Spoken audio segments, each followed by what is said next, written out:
ప్రాణదారా నిన్ను పైనమైపోతున్నావు. పాపకారి లోకంలోన పచ్చిలాగా కూలినావు.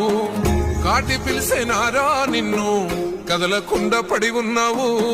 ప్రాణమైన అమ్మా నాన్నను కాదనెళ్ళిపోతున్నావు. కన్న పేగు కన్నీరయ్యి కుమిలిపోయరా. కన్న తల్లి కడుపు కోత సూడు దేవరా. కొరివి పెట్టే కొడుకు నేడు స్థితికి సేరరా. బూడిదైపోతూ ఉంటే ఎట్టా బతుకరా. ముల్లోకాలు ఏలే శంకరా, మూడో కన్ను తెరిసినవా. కన్న కొడుకు ప్రాణం తీసి కడుపు కోతనిచ్చినవా.